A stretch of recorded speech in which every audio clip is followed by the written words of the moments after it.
بسم اللہ الرحمن الرحیم۔ اے اہل مکہ، ابو سفیان نے 2 گروہوں میں بٹے ہوئے تماشائیوں سے بلند آواز میں کہا، اگر یہاں 2 مسلمانوں کے قتل پر ہم یوں بٹ گئے تو ہم میدان جنگ میں بھی کسی نہ کسی مسئلے پر بٹ جائیں گے اور فتح تمہارے دشمن کی ہوگی۔ اگر اپنے سردار کی اطاعت سے یوں انحراف کرو گے تو تمہارا انجام بہت برا ہوگا۔ ہجوم کا شور و غوغا کم ہو گیا، لیکن خالد نے دیکھا کہ اہل مکہ کے کئی ایک سردار چہروں نفرت کے آثار لیے واپس گھروں کو جا رہے تھے۔ انہیں دیکھ کر بہت سے لوگ بھی جو تماشا دیکھنے آئے تھے واپس چلے گئے۔ خالد وہاں نہیں رکنا چاہتا تھا، لیکن وہ خطرہ محسوس کر رہا تھا کہ دونوں گروہ آپس میں ٹکرا جائیں گے۔ اس کے اپنے قبیلے کے زیادہ تر لوگ تماشائیوں میں موجود تھے۔ وہ کم از کم اپنے قبیلے کو اپنے قابو میں رکھ سکتا تھا۔ ہندا نے تماشے کا پورا انتظام کر رکھا تھا۔ اس کے اشارے پر 40 کم سن لڑکے جن کے ہاتھوں میں برچیاں تھیں دوڑتے اور چیختے چلاتے ہوئے تماشائیوں میں سے نکلے اور خبیب رضی اللہ تعالیٰ عنہ کے ارد گرد ناچنے اور چیخنے لگے۔ 2-4 لڑکے برچیاں تانے ہوئے خبیب رضی اللہ تعالیٰ عنہ تک جاتے اور دوڑ کر خبیب رضی اللہ تعالیٰ عنہ پر وار کرتے تھے، لیکن خبیب کو گزند پہنچائے بغیر ہاتھ روک لیتے۔ خبیب رضی اللہ تعالیٰ عنہ بدکتے اور نعرہ لگاتے تھے، میرا خدا سچا ہے اور محمد صلی اللہ علیہ وآلہ وسلم خدا کے رسول ہیں۔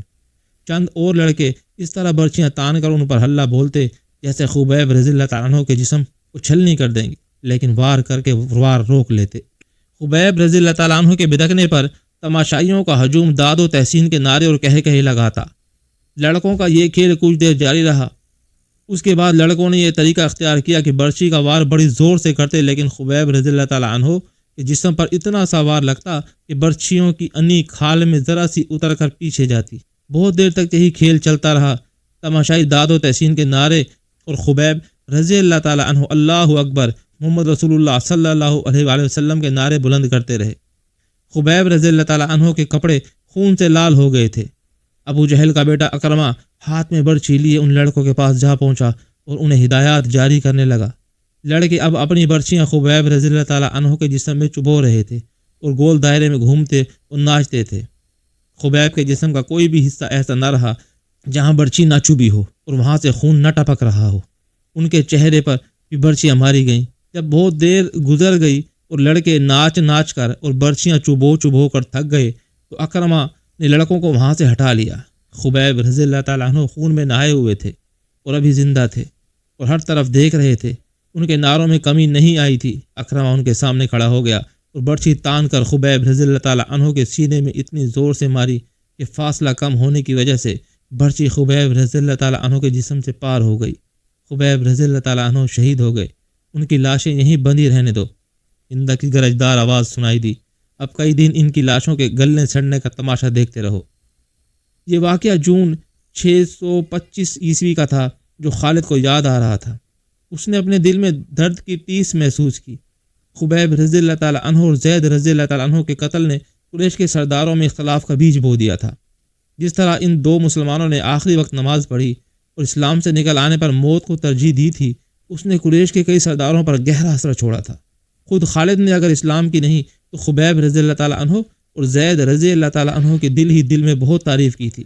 ابو سفیان اور اس کی بیوی ہندا کے خلاف اس کے دل میں ناپسندیدگی پیدا ہو گئی تھی۔ جنگجوؤں کا یہ شیوا نہیں تھا۔ اس نے اپنے آپ سے کہا، یہ جنگجوؤں کو زیب نہیں دیتا۔ ایک روز وہ ان سرداروں کی محفل میں بیٹھا تھا جو رسول خدا صلی اللہ علیہ وآلہ وسلم کے ان 2 اصحاب رضی اللہ تعالیٰ عنہما کے قتل کے خلاف تھے۔ کیا تم سب جانتے ہو کہ مارے جانے والے یہی 2 نہیں بلکہ 6 مسلمان تھے؟ خالد نے پوچھا۔ ہاں، ایک نے جواب دیا، یہ شارجہ بن مغیث کا کام ہے۔ وہ ان 6 مسلمانوں کو دھوکے سے پھندے میں لایا تھا اور اس کے پیچھے مکہ کے یہودیوں کا دماغ کام کر رہا ہے۔ خالد نے کہا، اور اس میں یوحابا یہودن نے 2-3 اور یہودی لڑکیاں ساتھ لے کر اپنے اور ان کے حسن کا جادو چلایا۔ یوحابا جادوگرنی ہے، ایک سردار نے کہا، بھائی کو بھائی کے ہاتھوں ذبح کرا سکتی ہے۔ کیا یہ خطرہ نہیں کہ یہودی ہمیں بھی ایک دوسرے کا دشمن بنا دیں گے؟ کسی اور سردار نے کہا، نہیں، ایک بوڑھا سردار بولا، وہ محمد صلی اللہ علیہ وآلہ وسلم کے اتنے ہی دشمن ہیں جتنے ہم ہیں۔ یہودیوں کا مفاد اس میں ہے کہ وہ ہمارے اور مسلمانوں کے درمیان دشمنی اتنی پکی اور اتنی شدید کر دیں کہ ہم مسلمانوں کا نام اور نشان مٹا دیں۔ ہمیں یہودیوں پر شک نہیں کرنا چاہیے، ایک سردار نے کہا، بلکہ ضرورت یہ ہے کہ ہم یہودیوں کو مسلمانوں کے خلاف زمین کے نیچے استعمال کریں، لیکن ایسے نہیں جیسے شارجہ نے کیا تھا۔ خالد نے کہا، اور ایسے بھی نہیں کہ جیسے ابو سفیان اور اس کی بیوی نے کیا۔ کیا تم سب جانتے ہو کہ یحاوہ مکہ کے چند ایک یہودیوں کے ساتھ مدینہ چلی گئی ہے؟ بوڑھے سردار نے پوچھا اور خود ہی جواب دیا، وہ مدینہ اور ارد گرد کے یہودیوں اور دوسرے قبائل کو مسلمانوں کے خلاف ابھاریں گے۔ اسلام کے فروغ سے وہ لوگ خود خطرہ محسوس کر رہے ہیں۔ اگر محمد صلی اللہ علیہ وآلہ وسلم کا عقیدہ پھیلتا چلا گیا اور میدان جنگ میں محمد صلی اللہ علیہ وآلہ وسلم پیروکاروں کا جذبہ یہی رہا تو جو ہم دیکھ چکے ہیں تو خدائی یہودا کا سورج غروب ہو جائے گا۔ لیکن یہودی لڑنے والی قوم نہیں، خالد نے کہا۔ وہ میدان جنگ میں ہمارا ساتھ نہیں دے سکتی۔ مسلمانوں کے لیے وہ میدان جنگ میں زیادہ مہلک ثابت ہوں گے۔ ایک اور سردار نے کہا، وہ اپنی یحاوہ جیسی دلکش لڑکیوں کے ذریعے مسلمان سرداروں اور سالاروں کو میدان جنگ میں اترنے کے قابل نہیں چھوڑیں گے۔ یحاوہ کا کردار خالد بھلا نہیں پا رہا تھا۔ 4 برس پرانی باتیں اسے سنائی دے رہی تھی۔ وہ مدینہ کی طرف چلا جا رہا تھا اور احد کی پہاڑی اوپر اٹھتی چلی آ رہی تھی۔ پھر یہ پہاڑی اس کی نظروں سے اوجھل ہو گئی۔ اس کا گھوڑا گھاٹی اتر رہا تھا۔ یہ کوئی 1 میل لمبا اور 1.5-2 فرلانگ چوڑا نشیب تھا۔ اس میں کہیں کہیں مخروطی ٹیلے کھڑے تھے۔ یہ ریتیلی مٹی کے تھے۔ خالد کو دوڑتے قدموں کی آہٹ سنائی دی۔ اس نے چونک کر ادھر دیکھا اور اس کا ہاتھ تلوار کے دستے پر چلا گیا۔ وہ 4-5 غزال تھے جو اس سے نیچے دوڑتے جا رہے تھے۔ کچھ دور جا کر ایک غزال نے دوسرے غزال کے پہلو میں ٹکر ماری۔ پھر دونوں غزال آمنے سامنے آ گئے اور ان کے سر ٹکرانے لگے۔ دوسرے غزال انہیں دیکھنے رک گئے۔ اتنے خوبصورت جانور آپس میں لڑتے اچھے نہیں لگتے۔ خالد انہیں دیکھتا رہا۔ ایک تماشائی غزال نے خالد کے گھوڑے کو دیکھ لیا۔ اس نے گردن تانی اور کھر زمین پر مارا۔ لڑنے والے غزال جہاں تھے وہیں ساکت و جامد ہو گئے اور پھر تمام غزال ایک طرف بھاگ کھڑے ہوئے۔ خالد کی نظروں سے اوجھل ہو گئے۔ قریش کے سردار 2 گروہوں میں بٹ گئے تھے۔ ان کے آپس میں دشمنی پیدا نہیں ہوئی تھی، لیکن پیار محبت اتحاد والی پہلی سی بات بھی نہیں رہی تھی۔ خالد کو یاد آ رہا تھا کہ سب ابو سفیان کی سرداری اور سلاری کو تسلیم کرتے تھے، لیکن کھچاؤ سا پیدا ہو گیا تھا۔ جب اتحاد کی ضرورت تھی اس وقت اہل قریش نفاق کے راستے پر چل نکلے تھے۔ خالد کو یہ صورتحال سخت ناگوار گزرتی تھی۔ کیا آپ کو نہیں معلوم کہ آپس کا نفاق دشمن کو تقویت دیا کرتا ہے؟ خالد نے ایک روز ابو سفیان سے کہا تھا کہ آپ نے کبھی سوچا ہے کہ اس نفاق کو اتفاق میں کس طرح بدلا جا سکتا ہے؟ بہت سوچا ہے خالد، ابو سفیان نے اکتائے ہوئے کہا۔ بہت سوچا ہے۔ سب مجھے پہلے کی طرح ملتے ہیں، لیکن میں محسوس کرتا ہوں کہ بعض کے دل صاف نہیں۔ کیا تم کوئی ایسی صورت پیدا کر سکتے ہو کہ دلوں سے میل نکالا جائے؟ ہاں، میں نے ایک صورت سوچ رکھی ہے، خالد نے کہا تھا۔ میں یہی تجویز آپ کے سامنے لا رہا تھا۔ جن سرداروں کے دلوں میں میل پیدا ہو گئی ہے وہ اب سمجھنے لگے ہیں کہ ہم نام کے جنگجو رہ گئے ہیں اور ہم نے مسلمانوں کا ڈر اپنے دلوں میں بٹھا لیا ہے۔ شارجہ نے 6 مسلمانوں کو دھوکہ دے کر اور ان میں سے 2 کو آپ کے ہاتھوں مروا کر ہماری شکل و صورت ہی بدل ڈالی ہے۔ اس کا علاج یہ ہے کہ ہم مدینہ پر حملہ کریں یا مسلمانوں کو کہیں للکاریں اور ثابت کر دیں کہ ہم جنگجو ہیں اور ہم مسلمانوں کو ختم کر کے ہی دم لیں گے۔ ہمارے پاس جواز موجود ہے، ابو سفیان نے کہا تھا۔ میں نے احد کی لڑائی میں آخر میں محمد صلی اللہ علیہ وآلہ وسلم کو للکار کر کہا تھا کہ تم نے بدر میں ہمیں شکست دی تھی، ہم نے احد کی پہاڑی کے دامن میں انتقام لے لیا ہے۔ میں نے محمد سے یہ بھی کہا تھا کہ قریش کے سینوں میں انتقام کی آگ جلتی رہے گی، ہم اگلے سال تمہیں بدر کے مقام پر للکاریں گے۔ ہاں مجھے یاد ہے، خالد نے کہا۔ ادھر سے عمر کی آواز آئی تھی۔ اس نے کہا تھا، ہمارے اللہ نے چاہا تو ہماری اگلی ملاقات بدر کے میدان میں ہی ہوگی۔ آواز تو عمر کی تھی، الفاظ محمد صلی اللہ علیہ وآلہ وسلم کے تھے۔ ابو سفیان نے کہا، محمد صلی اللہ علیہ وآلہ وسلم بہت زخمی تھے، وہ اونچی آواز میں بول نہیں سکتے تھے۔ میں محمد صلی اللہ علیہ وآلہ وسلم کو پیغام بھیجتا ہوں کہ فلاں دن بدر کے میدان میں آ جاؤ اور اپنے انجام کو پہنچو۔ دونوں نے ایک دن مقرر کر لیا اور فیصلہ کیا کہ کسی یہودی کو مدینہ بھیجا جائے۔ دوسرے ہی دن ابو سفیان نے قریش کے تمام سرداروں کو اپنے ہاں بلایا اور بڑے جوش و خروش کے ساتھ اعلان کیا کہ وہ مسلمانوں کو بدر کے میدان میں للکار رہا ہے۔ قریش یہی خبر سننے کے منتظر تھے۔ انہیں اپنے عزیزوں کے خون کا انتقام لینا تھا۔ ان کے دلوں میں رسول اللہ صلی اللہ علیہ وآلہ وسلم کی نفرت بارود کی طرح بھری ہوئی تھی جو ایک چنگاری کی منتظر تھی۔ وہ کہتے تھے کہ محمد صلی اللہ علیہ وآلہ وسلم نے باپ بیٹے کو اور بھائی بھائی کو ایک دوسرے کا دشمن بنا دیا ہے۔ ابو سفیان کے اس اعلان نے سب کے دل صاف کر دیے اور وہ جنگی تیاریوں کی باتیں کرنے لگے۔ ایک دانش مند یہودی کو پیغام دیا گیا کہ وہ مدینہ جا کر نبی کریم صلی اللہ علیہ وآلہ وسلم کو دے کر جواب لے آئے۔ خالد کو یاد آ رہا تھا کہ وہ اس روز کس قدر مطمئن اور مسرور تھا۔ خالد کے سرداروں کے دلوں میں جو تقدر پیدا ہو گیا تھا وہ صاف ہو گیا تھا۔ خالد بڑھ ہانکنے والا آدمی نہیں تھا، لیکن اس نے تہیہ کر لیا تھا کہ رسول خدا صلی اللہ علیہ وآلہ وسلم کو اپنے ہاتھوں سے قتل کرے گا۔ یہودی ایلچی جواب لے کر آ گیا۔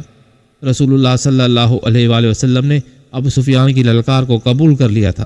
لڑائی کا جو دن مقرر ہوا وہ مارچ 626 عیسوی کا ایک دن تھا، لیکن ہوا یوں کہ سردیوں کے موسم میں جتنی بارش ہوا کرتی تھی اس سے بہت کم ہوئی۔ اس کا نتیجہ یہ ہوا کہ یہ موسم تقریباً خشک گزر گیا، اور مارچ کے مہینے میں گرمی اتنی زیادہ ہو گئی جتنی اس کے 2-3 ماہ بعد ہوا کرتی تھی۔ ابو سفیان نے اس موسم کو لڑائی کے لیے موزوں نہ سمجھا۔ اس یاد نے خالد کو شرمسار کر دیا تھا۔ وجہ یہ ہوئی تھی کہ ابو سفیان موسم کی گرمی کا بہانہ بنا رہا تھا۔ مشہور مورخ ابن سعد لکھتا ہے کہ ابو سفیان نے قریش کے سرداروں کو بلا کر کہا کہ وہ کوچ سے پہلے مسلمانوں کو خوف زدہ کرنا چاہتا ہے۔ اس نے یہودیوں کی خدمات حاصل کی اور انہیں خاصی اجرت دے کر تاجروں کے بھیس میں مدینہ بھیج دیا۔ انہیں ابو سفیان نے یہ کام سونپا تھا کہ وہ مدینہ میں یہ افواہیں پھیلائیں کہ قریش اتنی زیادہ تعداد میں بدر کے میدان میں آ رہے ہیں جو مسلمانوں نے پہلے کبھی نہیں دیکھی۔ اس مورخ کے مطابق مدینہ میں اس افواہ کو سچ مانا گیا اور مسلمانوں کے چہروں پر اس کے اثرات بھی دیکھے گئے۔ جب رسول کریم صلی اللہ علیہ وآلہ وسلم تک یہ افواہ پہنچی اور یہ اطلاع بھی کہ بعض مسلمانوں پر خوف و ہراس کے اثرات دیکھے گئے ہیں، تو رسول کریم صلی اللہ علیہ وآلہ وسلم نے باہر آ کر لوگوں کو جمع کیا اور اعلان کیا کہ اللہ کے نام لیوا صرف یہ سن کر ڈر گئے ہیں کہ قریش کی تعداد زیادہ ہوگی، کہ اللہ سے ڈرنے والے آج بتوں کے پجاریوں سے ڈر گئے ہیں۔ اگر تم قریش سے اس قدر ڈر گئے ہو کہ ان کی للکار پر تم منہ موڑ گئے ہو تو مجھے قسم ہے خدائے ذوالجلال کی جس نے مجھے رسالت کی ذمہ داری سونپی ہے، میں بدر کے میدان میں اکیلا جاؤں گا۔ رسول خدا صلی اللہ علیہ وآلہ وسلم کچھ اور بھی کہنا چاہتے تھے، لیکن رسالت مآب صلی اللہ علیہ وآلہ وسلم کے شیدائیوں نے نعروں سے آسمان کو ہلا ڈالا۔ یہ سراغ نہ مل سکا کہ افواہ کس نے اڑائی تھی، لیکن رسول اللہ صلی اللہ علیہ وآلہ وسلم کی پکار پر قریش کی پھیلائی ہوئی افواہ کے اثرات زائل ہو گئے اور مسلمان جنگی تیاریوں میں مصروف ہو گئے۔ دن تھوڑے سے رہ گئے تھے۔ کوچ کے وقت مسلمانوں کی تعداد 1500 تھی، ان میں صرف 50 گھڑ سوار تھے۔ جن یہودیوں کو افواہ پھیلانے کے لیے مدینہ بھیجا گیا تھا انہوں نے واپس آ کر بتایا کہ افواہ نے پہلے پورا کام کیا تھا، لیکن ایک روز محمد صلی اللہ علیہ وآلہ وسلم نے مسلمانوں کو اکٹھا کر کے چند ہی الفاظ کہے تو مسلمان بدر کو کوچ کے لیے تیار ہو گئے۔ ان کی تعداد مدینہ میں ہماری موجودگی تک 1500 تک پہنچ گئی تھی۔ ہمارا خیال ہے کہ تعداد اس سے کم یا زیادہ نہیں ہوگی۔ آج مدینہ کو جاتے ہوئے اس واقعے کی یاد نے خالد کو اس لیے شرمسار کر دیا تھا کہ وہ اس وقت محسوس کرنے لگا تھا کہ ابو سفیان کسی نہ کسی وجہ سے مسلمانوں کے سامنے جانے سے ہچکچا رہا ہے۔ خالد کو جب مسلمانوں کی تعداد کا پتہ چلا تو بھڑکا بھپرا ہوا ابو سفیان کے پاس گیا۔ ابو سفیان، خالد نے اسے کہا، سردار کی اطاعت ہمارا فرض ہے۔ میں اہل قریش میں سردار کی حکم عدولی کی روایت قائم نہیں کرنا چاہتا، لیکن مجھے قریش کی عظمت کا بھی خیال ہے۔ آپ اپنے رویے کو تبدیل کرنے کی کوشش کریں، کہیں ایسا نہ ہو کہ قبیلہ قریش کی عظمت کا احساس مجھ میں اتنا زیادہ ہو جائے کہ میں آپ کے حکم اور رویے کی طرف توجہ ہی نہ دوں۔ کیا تم نے سنا نہیں تھا کہ میں نے یہودیوں کو مدینہ کیوں بھیجا تھا؟ ابو سفیان نے پوچھا۔ میں مسلمانوں کو ڈرانا چاہتا تھا۔ ابو سفیان، خالد نے اس کی بات پوری ہونے سے پہلے کہا، لڑنے والے ڈرا نہیں کرتے۔ کیا آپ نے مسلمانوں کو قلیل تعداد میں لڑتے ہوئے نہیں دیکھا؟ کیا آپ نے خبیب اور زید رضی اللہ تعالیٰ عنہ کو اہل قریش کی برشیوں کے سامنے کھڑے ہو کر نعرے لگاتے نہیں سنا تھا؟ میں آپ سے صرف یہ کہنے آیا ہوں کہ اپنی سرداری کا احترام کریں اور بدر کوچ کی تیاری کریں۔ دوسرے ہی دن مکہ میں خبر پہنچی کہ مسلمان مدینہ سے بدر کی طرف کوچ کر گئے ہیں۔ اب ابو سفیان کے لیے اس کے سوا اور کوئی راستہ نہیں رہ گیا تھا کہ وہ کوچ کا حکم دے۔ قریش کی جو تعداد بدر کو کوچ کے لیے تیار ہوئی تھی وہ 2000 تھی اور 100 گھڑ سوار اس کے علاوہ تھے۔